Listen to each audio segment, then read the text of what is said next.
Hello students, today we will start next chapter, chapter 13, congruence. See what is the definition of congruence first. Two figures identical in shape. Two figures identical in shape and size are said to be congruent. अगर आपके पास कोई दो figure है, उनका shape and size बिल्कुल एक जैसा है, तो हम कह सकते हैं कि ये आपके पास क्या है, कॉन्ग्रुएंट फिगर है. It is denoted by the symbol. इसको हम इस सिंबल से डिनोट करते हैं जो मैंने यहाँ पे मार्क किया हुआ है. You have to remember that symbol always goes bottom to top. Two आपके पास नीचे बॉटम में पैरेलल लाइंस है, that is a sign of equality. और उसके ऊपर जो है, जो आपका सिंबल बना हुआ है, ये हमेशा बॉटम से स्टार्ट होकर के टॉप की तरफ जाता है.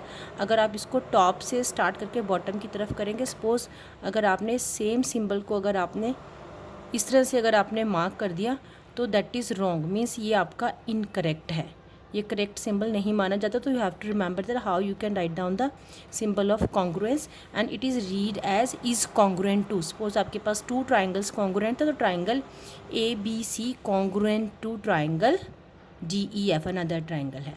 फॉर एग्जाम्पल आपके पास मैंने एग्जाम्पल लिया है, आपके पास 5 रुपीज़ के कॉइन हैं टू.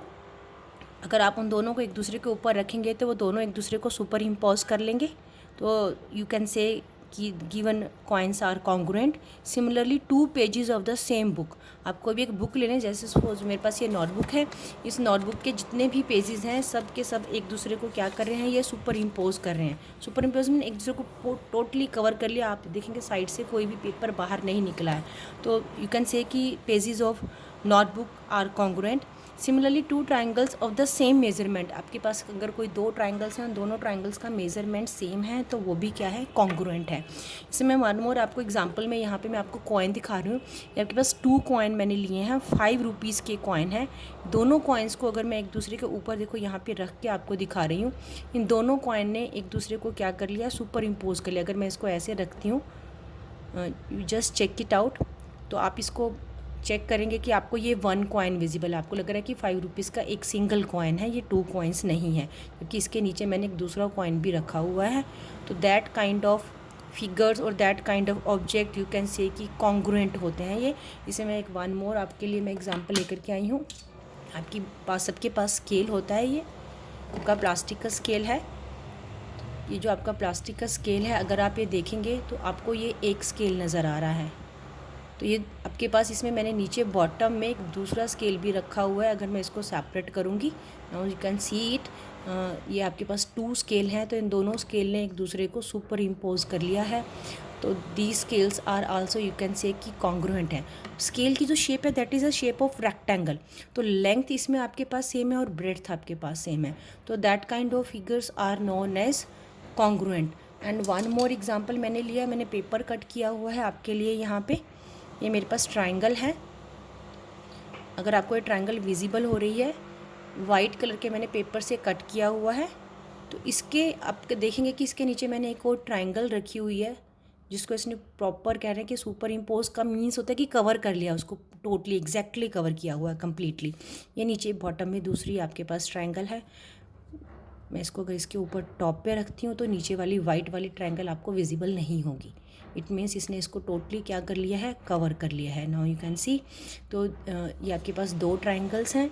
इसमें आपके पास ट्राइंगल में इसने इसको टोटली कवर किया है, बिकॉज इसकी आपके पास साइड्स जो हैं, ऑल द 3 साइड्स इक्वल होंगे, 3 एंगल्स इसमें इक्वल होंगे. ओनली ये तभी आपका पॉसिबल है, अदरवाइज़ ये आपका पॉसिबल नहीं होगा अगर इसमें से कोई भी साइड अनइक्वल होगी या एंगल आपका अनइक्वल होगा. तो ये एक और एग्जांपल हमने ट्रायंगल का लिया है. इसमें मैं एक और आपका एग्जांपल डिस्कस कर देती हूँ. मेरे पास स्क्वायर मैंने कट किए हुए हैं, स्क्वायर मैंने लिए हैं, ये 2 स्क्वायर मैंने लिए हैं. आपके पास अगर आप देखें तो इन्होंने स्क्वायर को एक दूसरे को सुपर इम्पोज कर लिया है. और इट मीन्स कि साइड इनमें क्या है, स्क्वायर की साइड आपके पास क्या है, यहाँ पे इक्वल है आपके पास. ये अगर स्क्वायर की साइड इक्वल होगी तभी ये इसको प्रॉपर क्या करेगा, सुपर इम्पोज कर पाएगा. अदरवाइज़ ये इसको नहीं कर पाएगा. अगर साइड्स इक्वल नहीं होंगी, कवर नहीं कर पाएगा. दैट मीन्स दीज जो मैंने अभी आपको एग्जांपल्स दी हैं, square, triangle, scale and coin का, these are the congruent figures. तो तो कॉन्ग्रुएंट का आपको मीनिंग क्लियर हो गया। आप सेम साइज़ की नोटबुक लेकर के चेक कर सकते हैं, दोनों नोटबुक अगर एक दूसरे को कवर कर रही हैं तो that means you can say the given notebooks are congruent. Yes, next we further move करते हैं। हमने इस जो चैप्टर में करना है, हमने इसमें ऑब्जेक्ट की कॉन्ग्रुएंसी नहीं चेक करनी है, हमने ज्योमेट्रिकल जो आपकी फिगर्स हैं उनकी शेप्स को हमने यहाँ पे कॉन्ग्रुएंट करना है। तो नेक्स्ट जो टॉपिक है, congruence of simple geometrical shapes. Two geometric figures are congruent if one of them is placed on the other and it exactly covers the other. अगर मैं कोई भी दो ज्योमेट्रिक फिगर लेती हूँ, जैसे मैंने अभी आपको ट्राइंगल का एग्जांपल दिया और स्क्वायर का एग्जांपल दिया है, बोथ दीज आर आपके पास ज्योमेट्रिक फिगर हैं, अगर मैं एक दूसरे के ऊपर रखूँगी तो टोटली एक दूसरे को कवर कर लेती है, तो हम कह सकते हैं कि ये कॉन्ग्रुएंट है। नेक्स्ट मैंने इसमें स्केल का एग्जांपल दिया था। स्केल जो आपकी रेक्टेंगल की शेप को यहाँ पे डिनोट कर रहा था, तो वो भी यहाँ पे क्या था, कॉन्ग्रुएंट था, उसमें लेंथ और ब्रेड्थ आपके पास इक्वल थी। ये आपका कॉन्ग्रुएंस का चैप्टर का भी स्टार्टिंग हम कर रहे हैं, एक्सरसाइज 13.1। ये सी फर्स्ट क्वेश्चन है, state the conditions of congruency for the following. Notebook पे you have to just write down the definition of congruent and the symbol and you can give the 1 or 2 example of congruence. Next exercise 13.1 में मैंने first question का B part आपके लिए किया है, then we will do the A part. See in the B part, state the condition of congruency for the following. तो two line segments हैं, congruence of line segments. Two line segments कि आपको congruency की conditions बताने कि वो कब congruent होंगी। Suppose A B and C D here are two line segments, these two line segments are congruent if their lengths are equal. और you can say जो आपका लेंथ का मेजरमेंट है, सपोज हमने यहाँ पे इसका ए बी का 4 सेंटीमीटर लिया है, सिमिलरली हमने सी डी का 4 सेंटीमीटर लिया है। You have to draw the figure on plain page and write down the written part on the line page. Line page पर आप लिखेंगे और प्लेन पेज पर आपने फिगर देनी है मुझे। Two line segments are congruent if their lengths are equal. अगर आपके पास कोई भी दो लाइन सेगमेंट है, 3 भी हो सकती हैं, 4 भी हो सकते हैं, अगर उनकी लेंथ का मेजरमेंट सेम है तो दैट मीन्स कि line segments are congruent. Next इसमें ये पार्ट था टू एंगल्स। एंगल हमने यहाँ पे लिया, आप कोई भी एंगल ले सकते हैं, मैंने एंगल 30 डिग्री लिया है, एंगल पी के हुआ 30 degree, similarly angle A B C 30 degree. Two angles are said to be congruent if their measures are equal. हम यहाँ पे कंडीशन डिस्कस करें कि दो ट्राइंगल कब कॉन्ग्रुएंट होती हैं, कोई भी दो एंगल या दो लाइन सेगमेंट आपके कब कॉन्ग्रुएंट होते हैं। तो एंगल आपके पास कब कॉन्ग्रुएंट होंगे, when the two given angles are congruent, when their measurements are same, their values, जो उनके एंगल की वैल्यू अगर वो सेम होगी तो वो दोनों के दोनों एंगल क्या होंगे, कॉन्ग्रुएंट होंगे। नेक्स्ट इसी क्वेश्चन में आपका सी पार्ट है। सी पार्ट में इसमें दो सर्कल हैं आपके पास। सर्कल के लिए मैंने आपको बहुत अच्छा एग्जांपल अभी कॉइन का दिया था। कॉइन की जो शेप होती है वो सर्कल की शेप थी आपके पास। Two circles, now see here these two circles मैंने अभी हैंड से ड्रॉ किए हैं, फ्री स्केच ड्रॉ किया, आप इसको कंपास से ड्रॉ कर सकते हैं। ओ ए एंड नेक्स्ट मैंने ले लिया है O B. Now these both the circles have O A and O B, it represents the radius. तो you can say two circles are congruent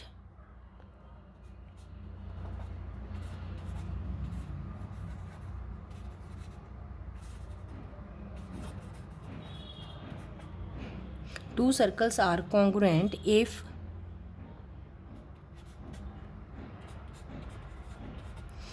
their radius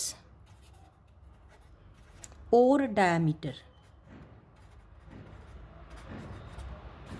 are equal।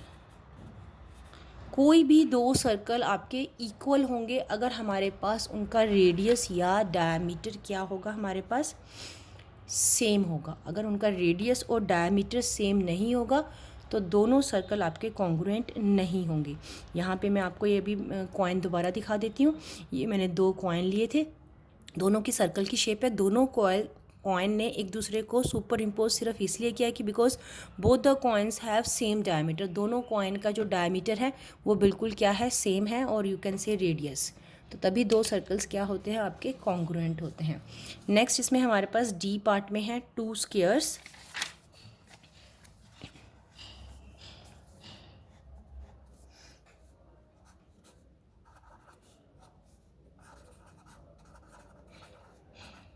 आपको बताना है कि when the two squares are congruent, two squares are congruent if first मैं simple diagram draw कर रही हूँ। मैंने रफ स्केच ड्रॉ किया without measurement. You can draw the diagram with measurement by taking their side equal. ABCD। Next मैंने ले लिया है PQRS। इसमें मैंने इसकी साइड ली है 3 centimetre, same is here 3 centimetre. Now right down the condition. 2 squares are congruent if side of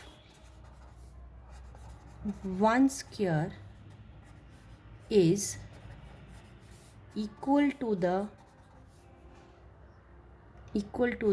any side of other square। दूसरे square की कोई भी एक साइड अगर गिवन जो आपके पास स्क्वायर है उसकी साइड के इक्वल है, then you can say the 2 squares are congruent. Next इसमें मेरे पास आ रहा है E part. In E part here is 2 rectangle. 2 rectangles के लिए मैंने अभी आपका एग्जांपल स्केल मैंने आपको दिखाए थे। दोनों स्केल की जो शेप थी वो रेक्टेंगल शेप थी। दोनों स्केल ने एक दूसरे को कवर किया, प्रॉपर सुपर इम्पोज किया। Why? Because both the scale have same length and same breadth. तो हमने लेंथ यहाँ पे 5 सेंटीमीटर ले लिया है और हमने यहाँ पे ब्रेड्थ ले लिया है 3 सेंटीमीटर। ABCD है। नेक्स्ट हमने ले लिया है PQRS। Now right down the condition. 2 rectangles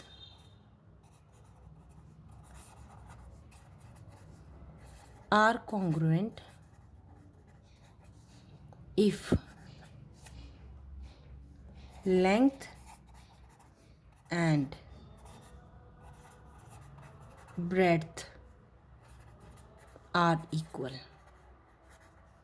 अगर आपके पास दोनों रेक्टेंगल के लेंथ एंड ब्रेड्थ इक्वल है then you can say the given rectangles are congruent. आप एक बार दोबारा एग्जांपल देख सकते हैं। ये मैंने आपके पास 2 मैंने यहाँ पे स्केल लिए हैं। ये दोनों स्केल का आप एग्जांपल दे सकते हो। That is a shape of rectangle है। इसमें इनकी लेंथ जो है ये आपके पास लेंथ है और ये आपके पास इसकी ब्रेड्थ है और ये आपके कॉन्ग्रुएंट है बिकॉज दोनों में आपके पास लेंथ और ब्रेड्थ इक्वल हो गए हैं। अगर एक का भी कम ज़्यादा होता तो वो कॉन्ग्रुएंट नहीं होते। नेक्स्ट इसमें मैं लास्ट पार्ट है फर्स्ट क्वेश्चन का। 2 quadrilateral in F part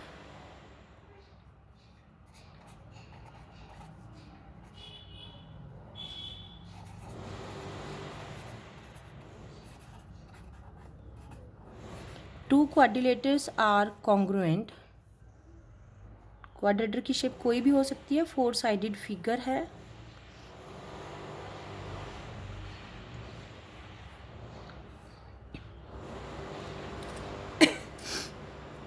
Two quadrilaters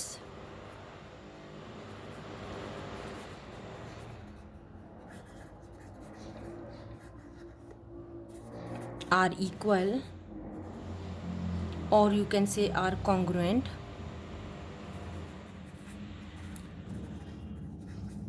if all sides and all angles are equal। or you can say 2 quadrilaters are congruent if corresponding sides and corresponding angles are equal। आप all की जगह यहाँ पे corresponding word भी use कर सकते हैं जो मैं नेक्स्ट अभी आपका डिस्कस करने जा रही हूँ। मैंने यहाँ पे all लिखा है। either you can write down here all if corresponding sides and corresponding angles are equal। corresponding का जो सेंस है मैं अभी आपको नेक्स्ट क्वेश्चन है जो हम करेंगे उसमें आपको मोर क्लियर हो जाएगा। इसकी हम लेबलिंग कर देंगे PQRS एंड ABCD। नेक्स्ट इसमें क्वेश्चन नंबर 2 मैं जो स्टार्ट करने जा रही हूँ। ये तो कंडीशंस थी डिफरेंट ज्योमेट्रिक फिगर की कि आप क्या क्या कंडीशन के according we can say the given figures are congruent. Question number second है आपका, if triangle A B C is congruent to triangle D E F, state the correspondence between the sides and angles of the triangle. Now see in question number second, here are two triangle, one is ABC and another one is DEF. What is given? Triangle ABC congruent to triangle DEF, and here you have to mention the correspondence between the sides and the angles of the triangle. Correspondence का मतलब होता है कि आपके पास दोनों triangle हमने कह दिया कि कॉन्ग्रुएंट है, बट इट डजेंट मीन कि इसकी कोई भी साइड BC को मैं DE के इक्वल कर दूं या मैं BC को मैं मेंशन कर दूं कि BC is equal to DF. It is not means ये मेरी चॉइस नहीं है कि मैं इसमें किसी भी साइड को किसी भी साइड के इक्वल नहीं कर सकती. डिपेंड करेगा आपके पास which side is given to the another triangle, कि कौन सी साइड इक्वल आपके पास गिवन है. Now see here, ABC triangle congruent to triangle DEF. According to their name हम डिसाइड करेंगे कि AB इक्वल किसके होगा, DE के और EF और FD के. नाउ ABC उसने ट्राइंगल का नेम मेंशन किया है, तो कॉरेस्पॉन्डेंस होगा कि जो फर्स्ट टू लेटर्स हैं वो AB लाइन सेगमेंट को रिप्रेजेंट कर रहे हैं, तो इसमें भी फर्स्ट टू जो लेटर है वो DE लाइन सेगमेंट को रिप्रेजेंट कर रहे हैं, तो इट मीन्स ABDE के इक्वल होगा. सिमिलरली अनदर टू जो लेटर हैं BC वो अनदर सेकेंड लाइन सेगमेंट को रिप्रेजेंट कर रहे हैं. सिमिलरली इसमें EF इसमें सेकेंड लाइन सेगमेंट को रिप्रेजेंट कर रहे हैं, तो it means BC line segment EF के इक्वल होगा. सेम वे CA और यू कैन से AC. सपोज अगर मैं यहाँ पे इसको AC लिखूंगी तो here we will write down DF, और अगर हम यहाँ पे CA लिखेंगे then here we will write down FD. तो जिस सीक्वेंस में आपने ट्राइंगल का नेम लिखा है सेम सीक्वेंस में ही हम उनके साइड्स और एंगल को इक्वल करेंगे, that is known as the correspondence. Now here you have to write down the correspondence between the sides and the angles. तो फर्स्ट हम साइड्स का कॉरेस्पॉन्डेंस यहाँ पे मेंशन करने जा रहे हैं. That is the sign of correspondence का सिंबल है ये. सिंपल एक लाइन आप ड्रॉ करके दोनों तरफ उस पर एरो लगाएंगे. AB का कॉरेस्पॉन्डेंस है लाइन सेगमेंट का DE के साथ. First two letter then second two letter BC another line segment है, तो दैट इज इक्वल टू और you can say correspondence to EF. Similarly third line CA का कॉरेस्पॉन्डेंस है FD लाइन सेगमेंट के साथ. ये तो मैंने साइड का कॉरेस्पॉन्डेंस लिखा था.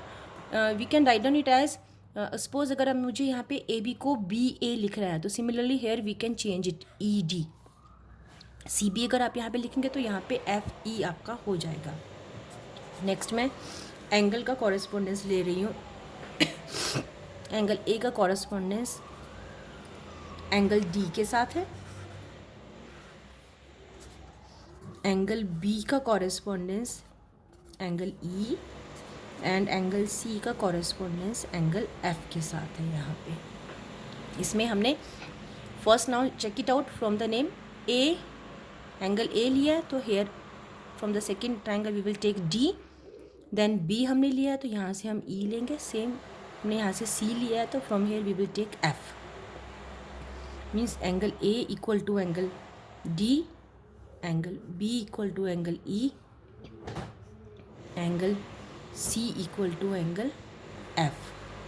Similarly AB equal to DE, BC equal to EF, AC equal to DF.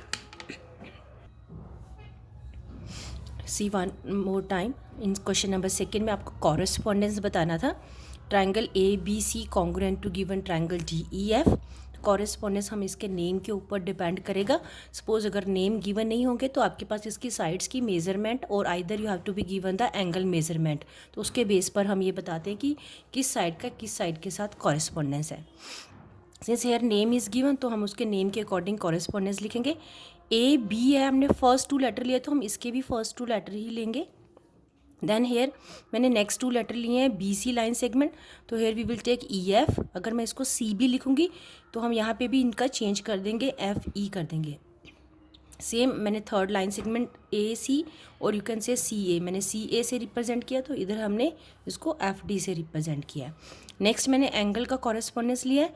First मैंने एंगल ए लिया है, तो एंगल ए में यहाँ पे फर्स्ट लेटर है डी, तो डी से कॉरेस्पॉन्डेंस है।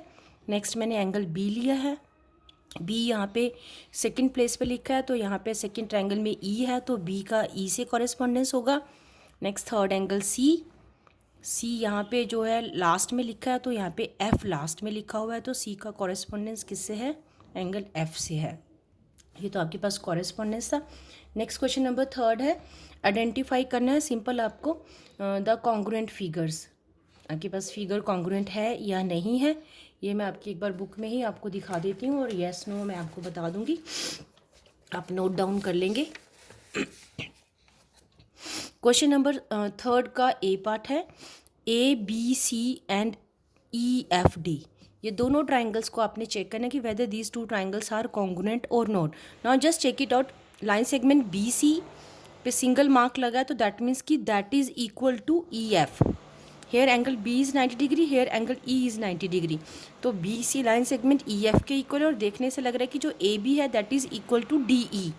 तो these two triangles are you can say congruent है, बिकॉज आपके पास यहाँ पे अगर इस ट्राइंगल को मैं ऐसे चेंज करके इसके ऊपर सुपर इम्पोज करूँगी तो इसको पूरा टोटल कवर कर लेगी।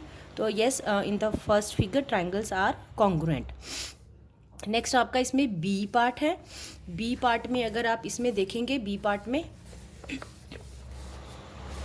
बी पार्ट है आपके पास इसमें triangle A B C, next triangle है X Y Z. Now see here A C जो लाइन सेगमेंट है इसमें वो एक्स जेड के इक्वल है, एंगल सी जो है एंगल जेड इक्वल दे रखा है 30 डिग्री है, जेड वाई और आपके पास बी सी इक्वल है।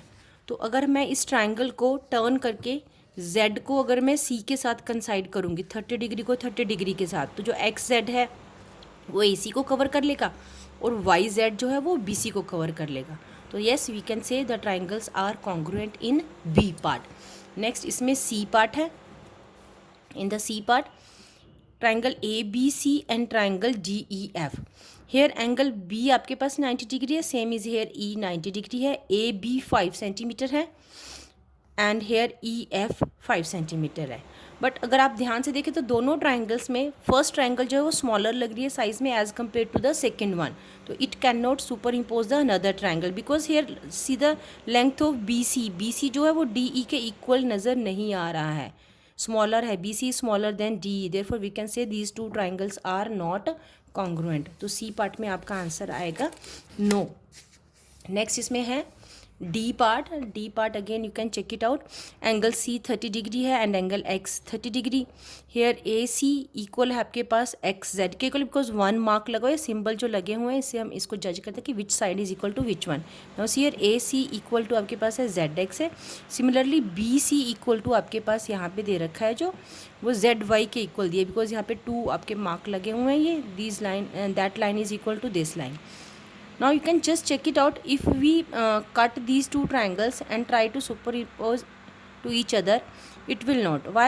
x जो है वो c के साथ जब हम कंसाइड करेंगे तो जो x z है वो c a से कंसाइड कर जाएगा, तो उस केस में आपका x y c b के ऊपर कंसाइड करना चाहिए, एक्स वाई किससे कंसाइड करना चाहिए, सी बी से, लेकिन यहाँ पे जो सी बी है that is given equal to Z Y, तो it means the given triangles are not congruent. तो क्वेश्चन नंबर थर्ड में you have to just draw all the figures and write down which two triangles are congruent. In first part A and B both are congruent है आपके पास, C and D both are not congruent. आपको इसमें clear ये reason पता होना चाहिए कि why these two triangles are congruent and why the C and D are not congruent. It is just for your understanding. Notebook पे आपको simple yes और नो मेंशन करना है। नेक्स्ट मैं क्वेश्चन नंबर 4 आपका कर रही हूँ नोटबुक के ऊपर। In question number 4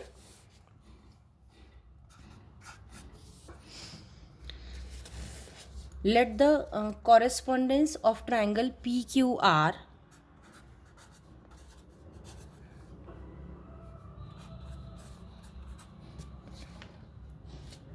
triangle LMN that is given है आपको। उसने कहा है कि इन दोनों ट्राइंगल का कॉरेस्पॉन्डेंस ट्रू है, तो फिल इन द ब्लैंक, आपको ब्लैंक फिल करना है। एंगल P का आपने बताना है कि एंगल P किस ट्राइंगल के, किस एंगल के कॉन्ग्रुएंट होगा ए पार्ट में। नाउ अगर दोनों ट्राइंगल्स का कॉरेस्पॉन्डेंस है तो दैट मीन्स कि P का जो कॉरेस्पॉन्डेंस है वो L से होगा। तो here we will write down angle L। In B part line segment है PQ, line segment PQ, first two letter लिए हमने, तो हम दूसरे ट्राइंगल के भी फर्स्ट टू लेटर लेंगे। तो PQ congruent to line segment LM। In C part angle Q, angle Q is congruent to second है, तो from here we will take the second one angle M। In the next part D part line segment QR congruent to QR, last two letters है, with the same way we will take the last two letter from the second triangle. QR है तो आप इसको MN ही लिखेंगे, यहाँ पे NM नहीं लिखेंगे, वो आपका रॉन्ग आंसर माना जाएगा। नेक्स्ट इसमें आपका E पार्ट है।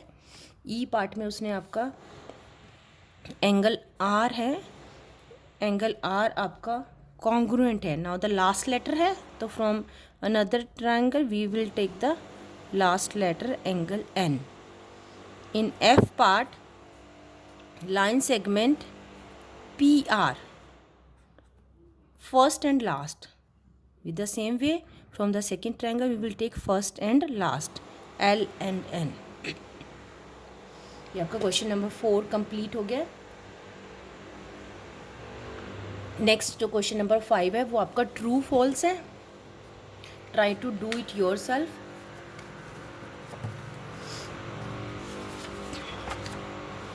लास्ट में क्वेश्चन करने जा रही हूँ, उसमें क्वेश्चन नंबर, इसका क्वेश्चन है आपका क्वेश्चन नंबर 6 है।